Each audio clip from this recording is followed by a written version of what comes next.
Okay, so play in night one was good. Unfortunately, we did have the Zion injury, but overall, Lakers Pelicans was really fun.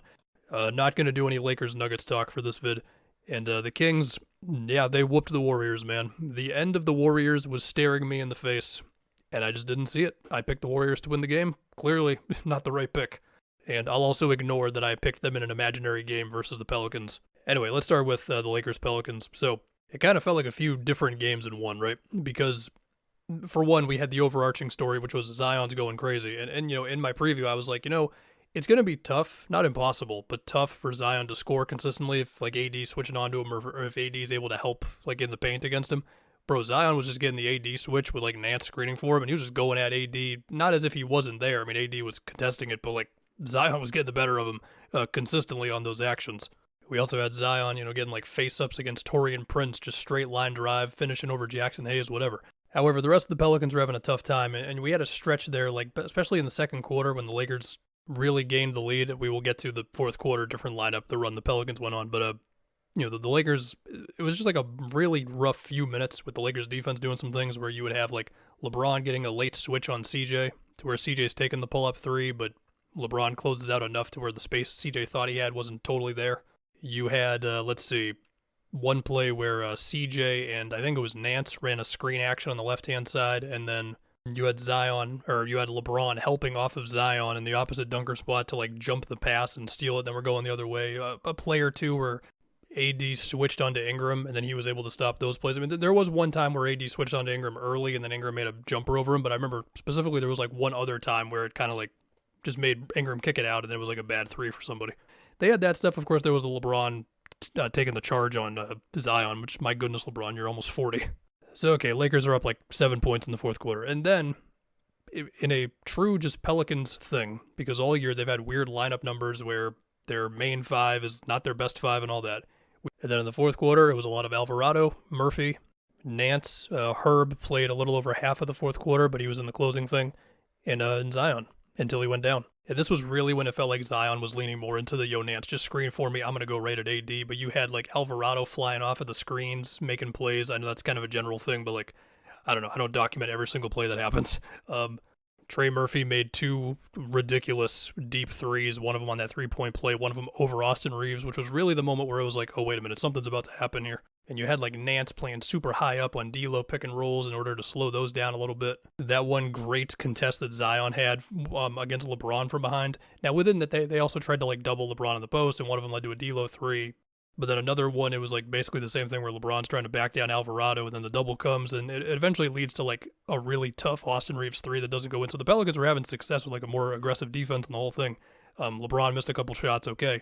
But then, however, unfortunately, the Zion injury does happen with about 3 minutes left to go. Ingram does not play the rest of the time. I think CJ went in as opposed to Ingram going back in. And then we just had a couple of plays with the biggest one being D'Lo being left open on that corner three, which, give or take, basically sealed it. And so the ending did not have the theatrics that it seemed like it was going to, based on the way that fourth quarter was going and the comeback was going and everything.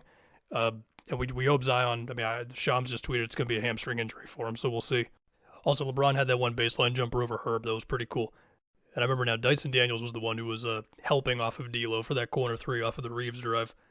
And we are now going to get Lakers Nuggets again. Not talking about that one in this one. We're going to do that for video about the rest of the round one matchups. And then we get to Kings Warriors.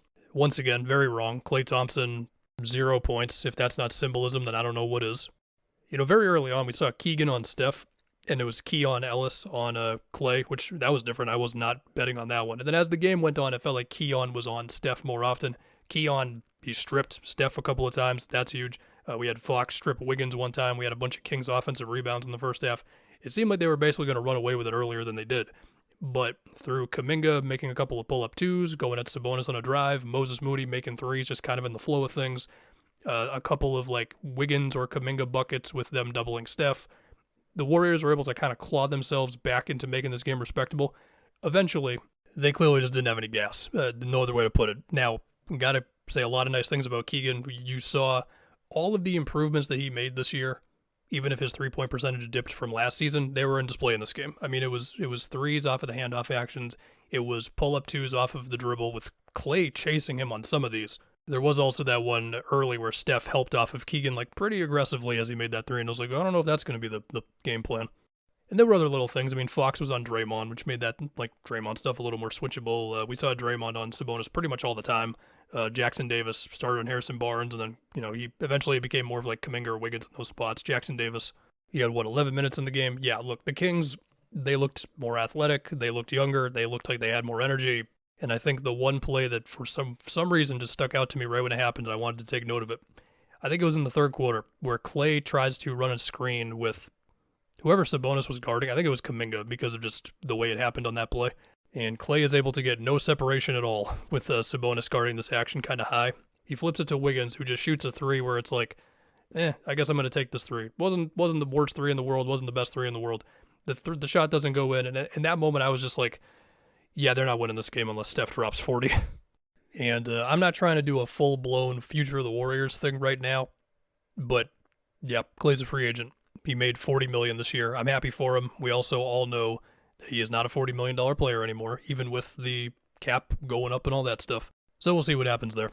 Chris Paul's contract is interesting as well. And so now we get a Kings-Pelicans play-in game for the 8th seed. Who's going to win? I don't know. Can I just do the cop-out answer of if Zion's healthy, I'll take the Pelicans, and if he's not, I'll take the Kings? Listen, Kings fans, I love you guys, okay?